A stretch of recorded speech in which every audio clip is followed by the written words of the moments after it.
What's up, YouTube? My name is Vinny Fraser, also known as Vincentius Music, here with my beautiful fiance, Becca. And we are real.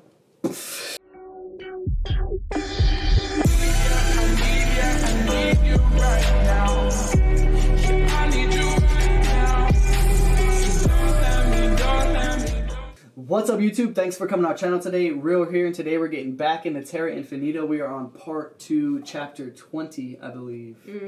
And it is titled... William Morris, the man who tried to change the course of humanity. Chapter 20. Alright, so my father with 34 years and great experience in the Continental Navy met a person called Butler, who was infiltrated in these lands, and who had also been born in mine. For reasons that we cannot say, but with a team formed by several members experienced in war, and above all of the experience in maritime navigation. And despite the thousands of complications and threats they received, they were able to enter the polar zone and cross those walls, and then find our lands. So, polar walls... Here's what's hard for me to understand. Is my land, your land, my land, this land? Like, it's a lot. So, yeah. So the polar walls, right? Like, because it's not like pinpointing something in my mind. So, yeah.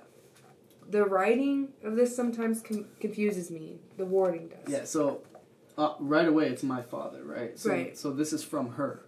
Mm-hmm. She was born here. She wasn't born here. So these are her lands. These are not her lands.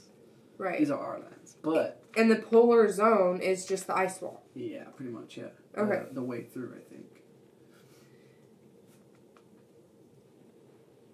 Okay. It was easier for my father, as he was obviously led by an experienced captain who knew the way very well. It was not all random, as it seemed at first in the story of the first book, The Navigator Who Crossed the Ice Walls, which we haven't gotten to because we're doing next, because we like to read the second book before we read the first book. Keep it switched up, you know, never let them guess. What? William Morris? Yeah. The Morris Strait. Yeah. Genius. But why is it called the Morris Strait when he's the one that was led there by a captain? He's the first navigator to cross it. But he was led there by a captain that knew it very well. I just said that.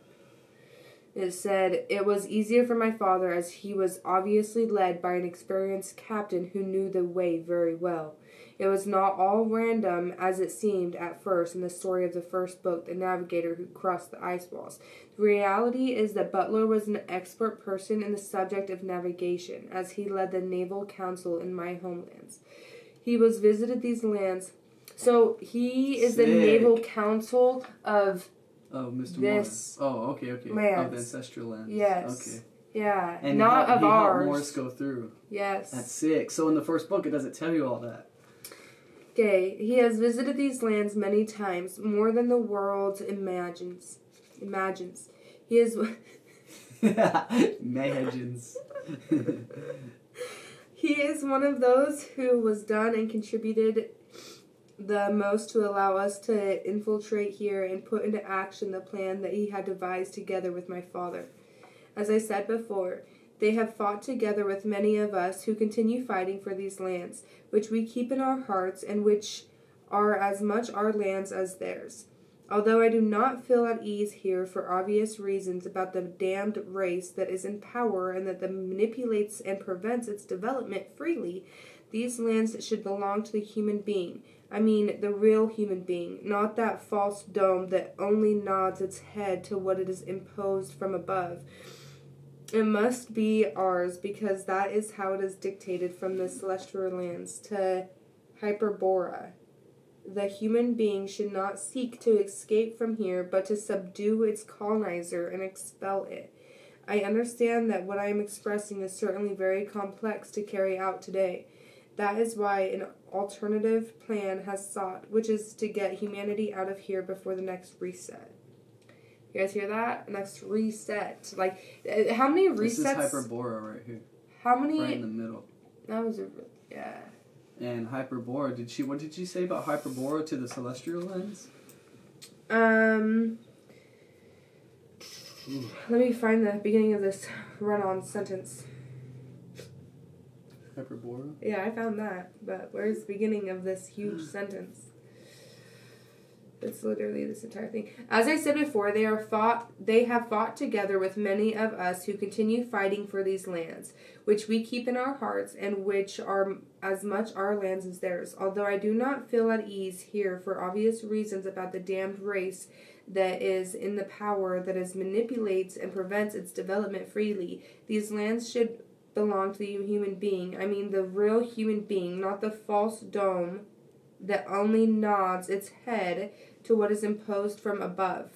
It must be ours because that is how it is dictated from the celestial lands to the Hyperborea. The human being should not seek to escape from here, but to subdue its colonizer and expel it. Okay. It says how it was dictated from the celestial lands to Hyperborea. So, from the celestial lands, quote unquote, to the dead center of no lands. I don't know. There's more. There's more to it to be able to fully understand what this. Yeah. What it's saying, right? But we got to get into the other books. Obviously, there is a reset. How many resets has there supposedly been? We can't ask that yet. Oh, okay. We can't ask that yet. Because remember in the first book, it goes over all the past resets. Sorry, guys. Everything like that. I'm just going to have to wait. I mean, we can ponder on it. Vinny says no pondering. I don't want the answer yet. Okay. That's it. But yeah, hope you guys enjoyed that. Chapter 20 in part 2. Moving on to chapter 21, the Near Lands. And hope you guys enjoyed that. Don't forget to like and subscribe and turn your notification bell to all. And yeah, we'll catch you guys in the next one. Real, shout out to this Arthur. We out of here. It's Arthur.